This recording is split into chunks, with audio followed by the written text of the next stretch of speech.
welcome back to Ben's Garage. Today we're going to talk over the TDV8. We're going to show you things to look at when you're buying them, common faults, that kind of thing. This one here is a 2010 TDV8, the 3.6. It's the facelift model. It's got the TFT dash, but it doesn't have Brembo brakes. I hear you say. TDV8 came out in 2006. There's a few differences on the earlier ones, which I'll talk about when we get inside. The 3.6 was 272 horsepower when it came out. After 2000, up till 2009, then they had a facelift. The engine in this one is a 3.6, but it's only 268 horsepower for that 1 year, I think. But anyway, end of 2010 into 2011, they released the 4.4. The 2006 to 2009, they all had Brembo brakes, but this model, the 1 year that we chose to buy, hasn't got Brembo brakes. When they released the 4.4, that had Brembo brakes on it again, so they obviously decided that they'd put smaller brakes on this one. They weren't as good on the 4.4. They've gone back to Brembo brakes anyway, blah blah blah. But yeah, so we'll just have a look around the car, point out some things to look at when you're buying them, and we'll take it from there. I can't go for a little test drive because we're still on lockdown. I've got some previous videos that I've got some on-road footage, so I'll grab that and stick it in this video as well. Have a little bit of a mash-up, but we'll go for a little drive around the field, show you all the 4x4 system working, and yeah, we'll take it from there. So we're inside the car. It's typical Range Rover in here. Luscious luxury, leather, everything's electric. So I'll show you around. As I say, this is 2010. Got the touchscreen navigation, terrain response, TFT dash, all the extras you can think of, sunshine roof, air conditioning, heated and cooled seats, stuff in... are they heated and cooled seats in the back? Yeah, I think so.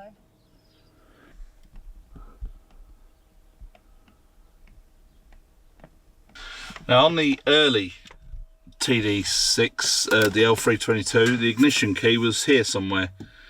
Then on the 2006 TDV8, the ignition key was moved up to the dashboard. Now, you don't put the ignition key in the car at all. As long as the car can read the key, which I don't know where it is. It's in my pocket. You just press the button. So, if I get the key out, put the ignition on. No, we're not having it today. Oh, here we go. Put my foot on the brake pedal.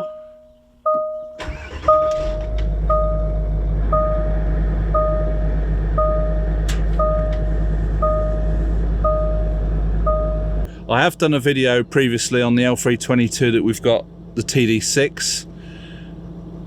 Some of the things on that to check for will be relevant to this car as well. Things like the rear wheel arches, where the crud collects in the back, they can start to rot there, and bits and pieces like that. So what I'll do is just show you about getting it into gear, putting suspension up, and then I'll get the other camera on and we'll go for a little drive. So to start with, I'm going to put it in normal height, and you'll see on the thing there, I don't know if you can see on that screen, it says it's raising. That's standard height now. So we're going to press it again and go into off-road height. You see it says raising.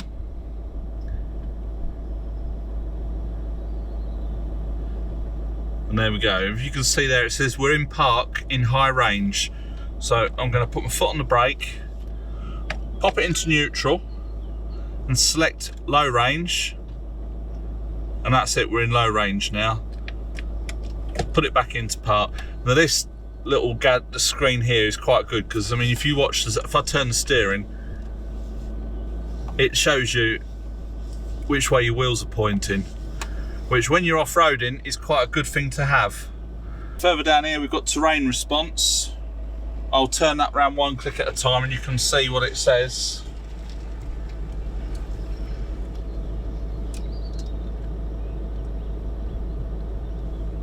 Grass, gravel and snow, mud and ruts, sand and rock crawl, and that's put the hill descent on as well. So I'm going to come out of those. Special programs off, we don't need that on. If you do have it on, then that's put the hill descent on. This is grass, gravel and snow, and you get the 4x4 information in front of you. It just moves the speedo to one side and you get all your information, and it'll tell you how your wheels are turned on there as well, so you've not got to take your eye off the dash. So I've switched it over into manual. If you just put it into low range and you put it in drive, that sets off in second gear. It's like it goes quite fast now, but it changes gear on its own, obviously the same as it would do if you was in high range going up the road. But well, the field's looking quite nice. That bong is because I ain't got my seatbelt on, which I don't really need on our land, but I'll put it on so we don't hear it all the way through the video.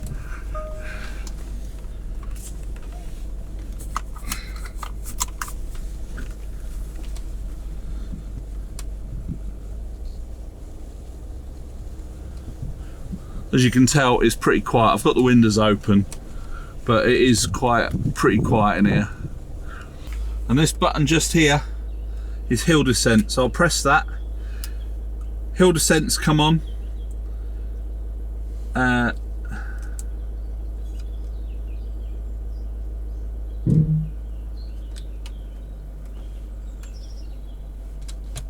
We'll put it back in, so we're in manual, so I've put it into first gear. So now when we're going down through the woods, that should work. Now all these things, if you're looking to buy one of these and you're testing one out, all these things you should really be trying.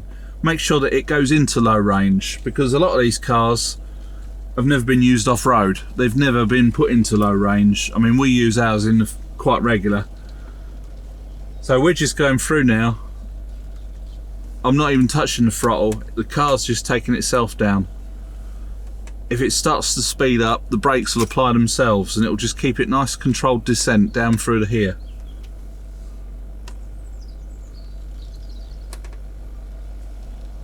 So I'll just pick my way through the woods and it will keep the car rolling, and then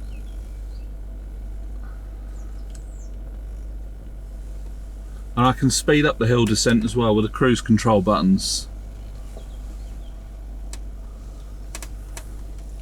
Let me slow it down. I can feel the brakes coming in now.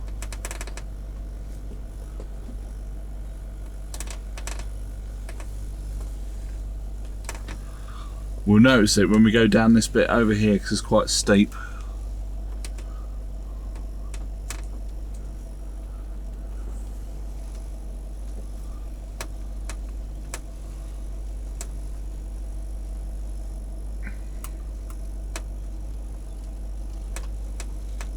If I was to touch the throttle, it would override the hill descent and it would speed us up. But I've not got my foot on the throttle, I've not got my foot anywhere near the brake. And that's just braking us going down. Hill descent's still on, but because I'm on the throttle, it overrides it. Obviously we don't want hill descent going uphill, but we'll just see how it goes. And it'll just plough on through, it'll just crawl straight up.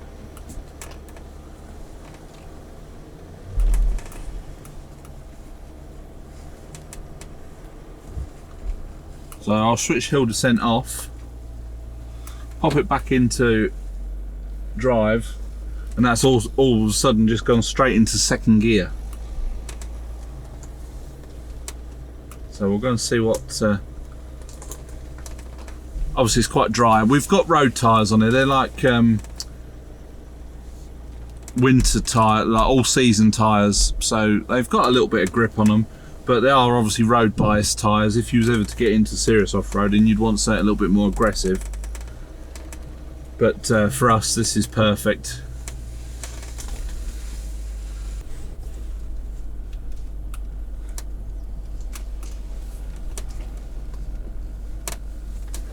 I mean, for off-roading, the off-roading capabilities of these cars is absolutely fantastic. There's a lot of gubbins compared to old Range Rovers that I've had. You know, I've had Range Rovers for years. We've had the old classics. I've had a 3.9 V8. I've had a 200 TDI. Two 200 TDIs. A P38 with a 2.5 litre diesel. The TD6 and now this one. This one's obviously, it's got all the traction control and all the electric wizardry on it, adaptive suspension and this, that and the other. There is a lot to go wrong, but a lot of things you can fix yourself if you haven't got a garage you can take it to. I don't know if you can notice,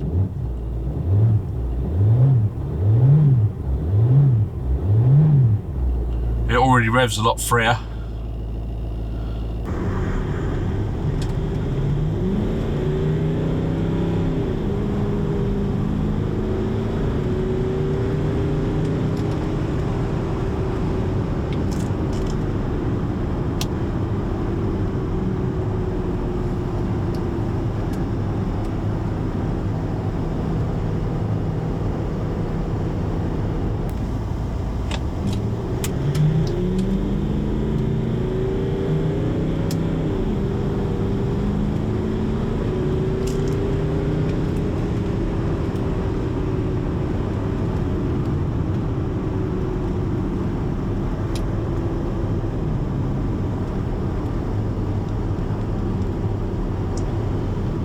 Sitting at 60 kilometers.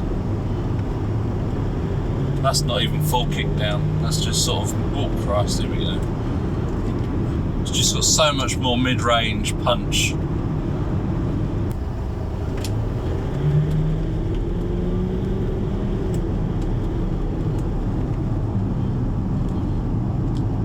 Even just normal driving, it's got so much more go. You probably can't tell from the video, but you'll have to believe me on this one. One of the places to check on these Range Rovers, the L322, whether it's the TD6, the TDV8, the 3.6 or the 4.4, any of the petrol versions. In this back wheel arch here, open the door, dirt and grime collects in the inside of the door and under the wheel arch.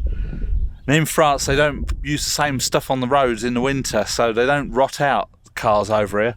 This one is pretty good, it's solid all the way down. The TD6 on the other hand is a UK car. That's as puddeny as a pear down there. I'll just show you down here. So yeah, just check your wheel arch, your rear wheel arches. They do get a lot of crap underneath and inside the door panel there. So this is just dirt because we need to clean the car and the dogs go in the back, but that's a job for another day. So yeah, that's pretty much one of the only spots really that rust, because there's a lot of aluminium panels on these cars. I'm not sure, I've not got a magnet, so I'm not sure what is aluminium and what's steel, but that's pretty much one of it. And so down here and underneath where the jacking point is, that's a quite weak spot. On the TD6 the jack went straight up through the floor, so I've got that job to do. That's something else to look out for. Those top intercooler hoses are a bit of a common fault on the TDV8. They can crack, they can get little holes in them. You won't notice it straight away because the power loss will be gradual, unless it pops and you lose altogether. It will be down on power. You're likely to be getting a bit of black smoke out. 9 times out of 10, it's one of these two hoses on the top. Genuine Land Rover ones are about £25 to £30 each. I've replaced ours. There was nothing wrong with the old ones, but for preventative maintenance, I've just put on a pair of silicone hoses. I tried to get black ones because I didn't want a bright blue or luminous colour under the bonnet. I want it to look standard. So they're just a pair of silicone hoses. That should stop that problem. Who knows? So another common fault under the bonnet is the EGR valves failing. There's 2 EGR valves on this engine. Not like on the old TD6. On the old TD6, the EGR valve is quite basic. It's just like inline from the intercooler into the inlet manifold. It's got like a vacuum plug thing on the side pipe, and on the TD6 it's got an EGR cooler, so there's another pipe comes off the side of that. That's pretty basic. On these, they're plugged into the wiring loom. There's coolant that goes through them, and they're all run off the ECU basically.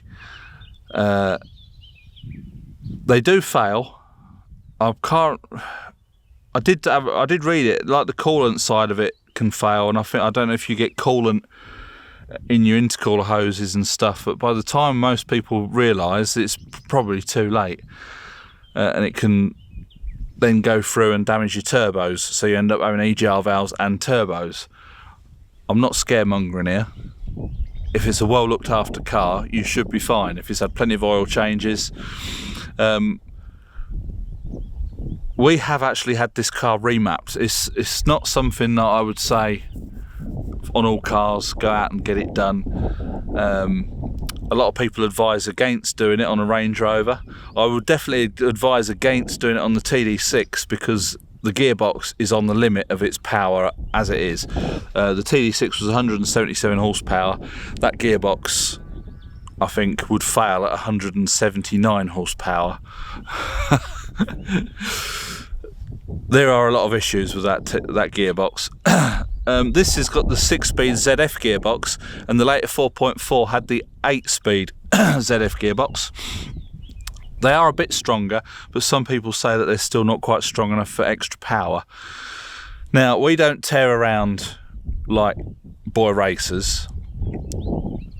I initially just wanted to get the EGR valves deleted from the ECU and possibly blanked. And when I got in touch with the garage that remapped our truck when we had it, he gave me a price, but the price was the same if I had just the EGR valves deleted or if I had the EGR valves and a remap. So we decided to go for the remap. The car's well serviced, it's all documented, it's low mileage. We had it remapped, and what a difference. This car compared to the TD6 is night and day different, basically. You got extra power. When we had it remapped, it was different again. It just revs freely. It's got a lot more low down grunt, more miles to the gallon if you drive it sensibly. So I'm sort of on the fence whether to recommend it or not. It's your call, basically, getting it remapped.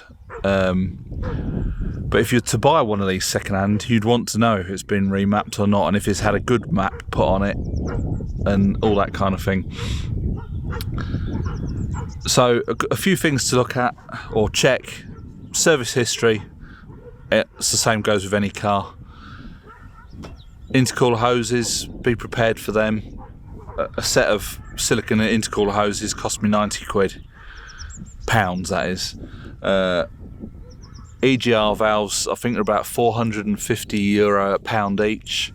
There's 2 of them on this engine, and then you've got to factor in someone to fit them for you. That's if they need it. Turbos are a bit more expensive, obviously, but normally the turbo goes due to the EGR valves or something along those lines. I've not heard of a lot of people having problems with the gearboxes on these cars, but it's something you should be prepared for. Now, if you're going to look at a second-hand car, I don't know if it's a bit cheeky. I would definitely ask if it was me. I would see if I could plug the scanner in. to see if it. I would see if I could plug the scanner in to see if it threw up any faults that weren't highlighted on the dashboard. Obviously, you can't check the history, but you can check the VIN number to make sure the car's not been stolen or anything like that, or make sure all the numbers match. All different things like that you can do with a scanner. You don't even need an expensive scan tool for, you know, just picking out faults and stuff. Or if you know someone who's got a scanner, take them along with you, have a look at the car. That's what I would do, because I'm cheeky like that. Obviously we didn't with this one because we bought it from a main dealer. It had warranty with it, and the warranty came good. It's run out now, of course, so touch wood, nothing else will go wrong with it. The warranty did come good. We had a fault with the wipers. The wipers wouldn't park properly, and they would stop halfway up the screen, and that was it. They wouldn't work after that. You'd have to switch the car off, get them working. They'd go 3 times and then stop. That all got fixed under warranty. We're still not quite sure what the fault was. But touch wood, that's been the only thing with this car. There's nothing more to say really. Range Rovers are just bloody brilliant. I've always loved Range Rovers. Out of all the 4x4s I've driven, which is almost all of them, being a mechanic for 20 odd years plus, God, I must be getting old. But I've had Range Rovers. I've got a good history. I say good history. I've got history with Range Rovers, and I know what they're all about. Even if you get an old classic nowadays, you can drive it along the road. You're sat up higher than everyone else. It has a feeling about a Range Rover that you just don't get with any other car. Even the old classics. It's not a feeling of grandeur, because that's not what it's all about. You haven't got to be a posh git to own a Range Rover, because look at us, we've got one.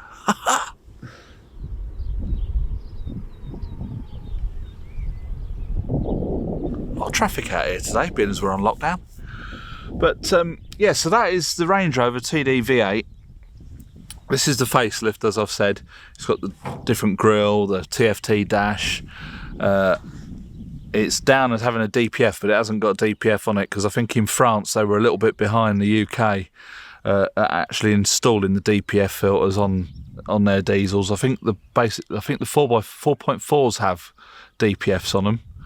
This one should have had a DPF, I think, if it was in the UK. I'm not sure about all that. Anyway, that's something else to be wary of with any new diesel nowadays. I mean, from 2009 onwards, I guess, diesels have got a DPF filter, which at some point in its life is going to need some attention. But I haven't focused on that because it's not a Range Rover thing. That's throughout the board for all cars. Things are going to cost you more money with a Range Rover. You've got to be prepared for that. And it's always good to have a contingency budget if anything serious goes wrong with it. Tyres are going to be more expensive. This is, luckily, before we bought it, the previous owner had 4 brand new tyres put on. They're Continentals, just over €1,000 worth of tyres. We don't do that many miles, so we won't wear the tyres out quite as quick as that, hopefully. But it's just things like that you've got to be mindful of when you're going into buying a Range Rover. Things cost more money. Now, if you're like me, and you can do a lot of jobs yourself, if, say, the car's out of warranty, it doesn't need to go back for a service, you know, an authorised dealer for servicing, service it yourself. They are straightforward for that kind of thing. So you can get parts cheap. Oh God, I can hear a lot of traffic out here today, and we're supposed to be on lockdown. Yeah, so you can get cheap parts online. There's a lot of firms that specialise in Land Rover parts, servicing parts. I can get everything to service this car for €150, including the oil. It's not expensive on that side of things, but if your gearbox goes, it's £3,000, £4,000, £5,000. That's a guess. But it's just things you got to be prepared for. But then you're going to get that with any car that you buy now. They're not straightforward anymore. You can't just get underneath and have the gearbox out in an hour. So it's a garage job. So that's going to wrap up this video. The TDV8, we've had a little drive. I've shown you some footage from going up the road when we had it remapped. It's just a fantastic car. Everything about it, I love it. It's comfortable, it's luxurious. It's not too bad on diesel. On a run we can get over 30 miles to the gallon easy. Now it's been, especially now it's been remapped, so that's all good. Keep on top of servicing. You're not going to have any problems. Fingers crossed. So yeah, hope you like this video. Please click the thumbs up. That all helps. We'll try and get this Ben's Garage channel going properly. Just keeping on car-related content, and see if we can't get these videos pushed up a little bit. The last buyer's guide video I did on the TD6 is doing quite well, about nearly 30,000 views. Quite well for my channel. That's quite good. So hopefully we'll get this one pushed up as well. And go out, treat yourselves, buy a TDV8.